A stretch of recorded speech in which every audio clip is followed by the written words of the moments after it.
What's going on, everybody? Mike here from Bay State Outdoors. Gonna do a quick pocket dump since I figured these are becoming pretty popular, so I want to show you what I have on at all times. Every day. Carhartt wallet, pretty beat up, but never leave home without it. Tactical chapstick.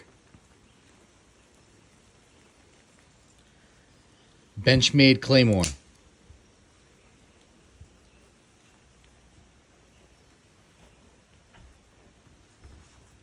Cell phone.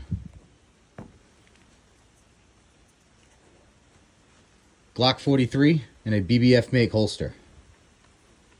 And a spare mag. That is pretty much in a nutshell what I have on every day. What do you guys carry?